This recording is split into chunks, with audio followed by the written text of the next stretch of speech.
And good morning. May 20, ano ta? June 26.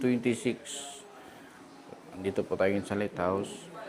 So, feeding po ngayon ni Kuya Bal. So, nandito lahat ng halos lahat ng Kalinga partners nandito ngayon. Then, bigyan natin sadya. Sadyain natin kausapin si BG Scheme, no? Dito si BG Scheme. So, kung kakausapin niya tayo, okay. Pero kung hindi niya tayo kakausapin, karapatan niya yun. Pero tatanungin natin siya regarding dun sa naging post niya at naging live natin noong nakarang araw. Ito si ano? Nawasa yan ay. Dito si Kim.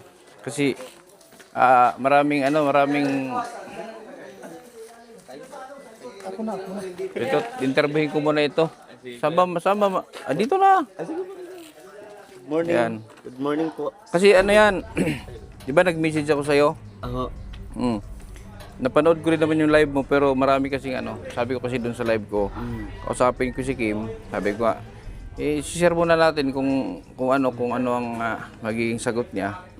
Kasi regarding dun sa post mo, maraming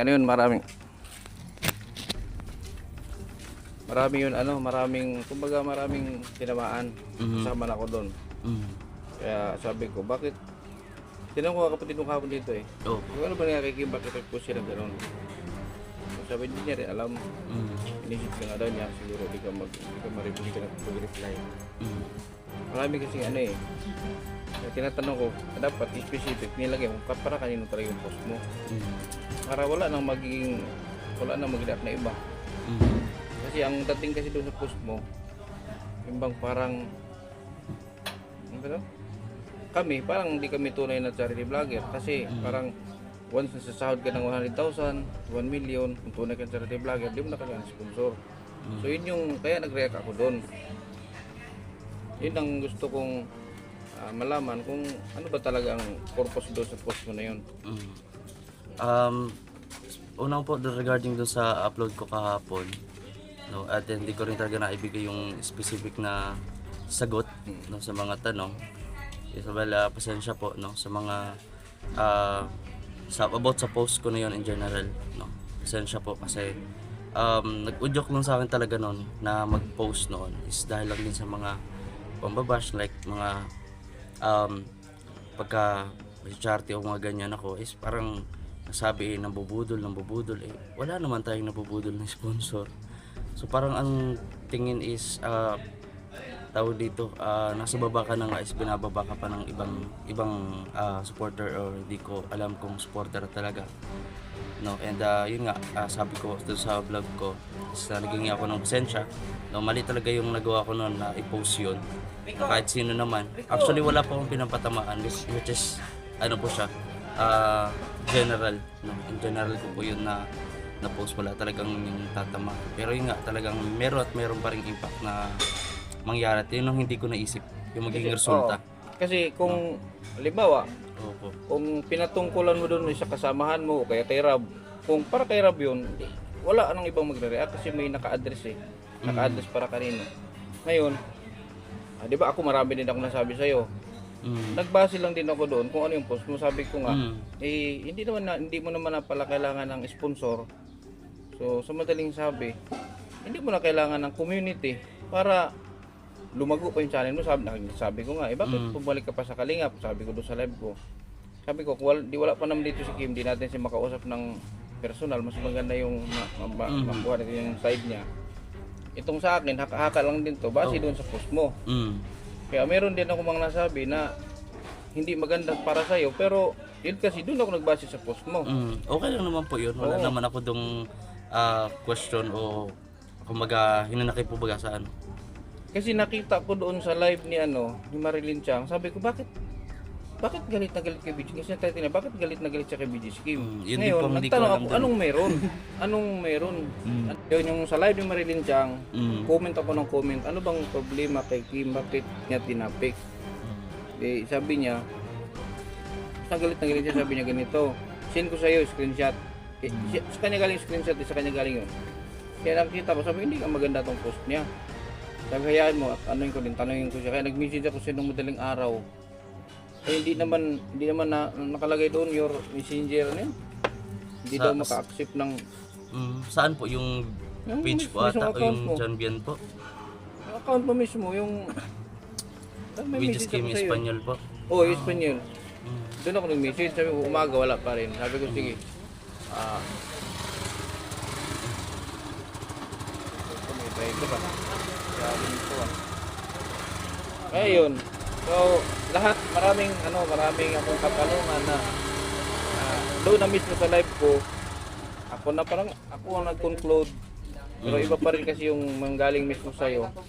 Kaya sabi ko nga, kung sa sunod, pag meron kang ganyan, address mo.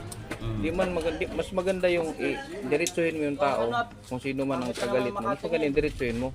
Kasi lesson learned yan, tulad yan, marami talaga mag-react. Opo. Ang daming mong sinagasaan doon sa post mo. Kaya yun. Basta doon sa live ko, kung i-replay mo yung live ko, marami akong sinasabi sa'yo.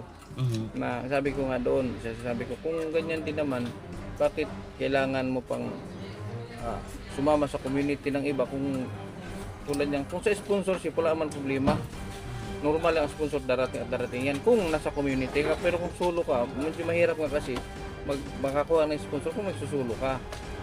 Tulad niyang nasa Kalingap ka, marami sponsor si Kuya Bal. So hindi malayong mapansin ka ng mga sponsor ni Kuya Bal kung nasa Kalingap ka. Yun ang point ko doon. Sabi ko, kung ganito naman ang reason niya, bakit kailangan niya pang bumalik sa Kalingap? Yun. Actually, sige mga Kalingap naman talaga siya nakilala.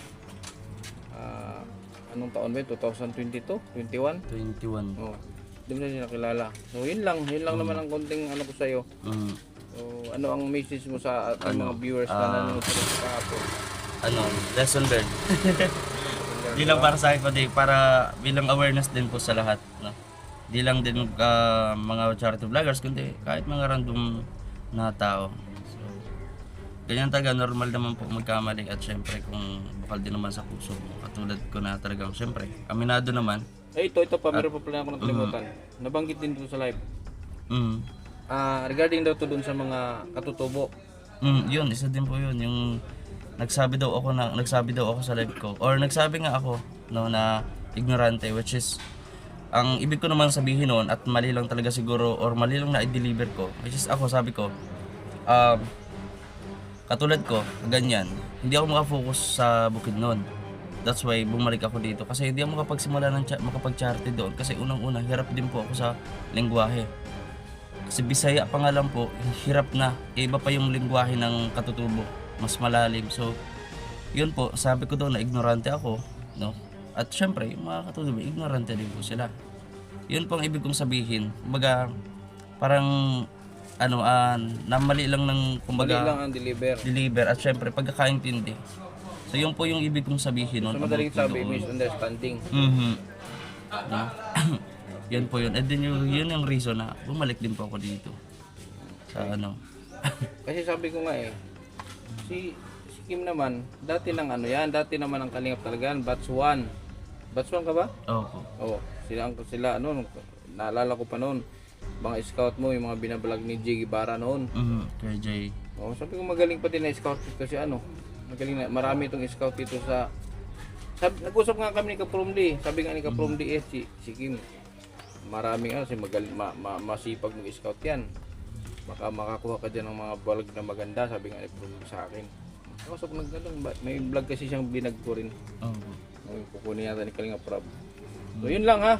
Opo. At syempre po, pasensya na po sa inyo po lahat, no? Sa lahat po ng masagasaan, no? At mali talaga po ako doon. And ito yung kumbaga, normal naman po magkamali. Ang importante is matuto tayo. Kaya lesson learned. Message mo kay Marilyn Chang. Galit sa'yo yun.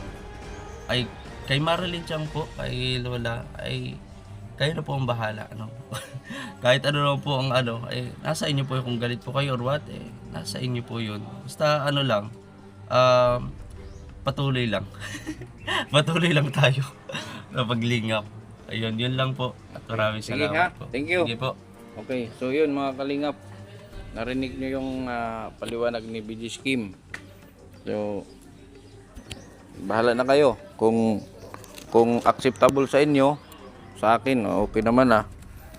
So kayo, kung ano yung kung ano sa palagay ninyo ang nararapat, kung ano yung nasa salubin ninyo, kung paliwanag niya, kung ano yung sinasabi niya, kung naintindihan niyo.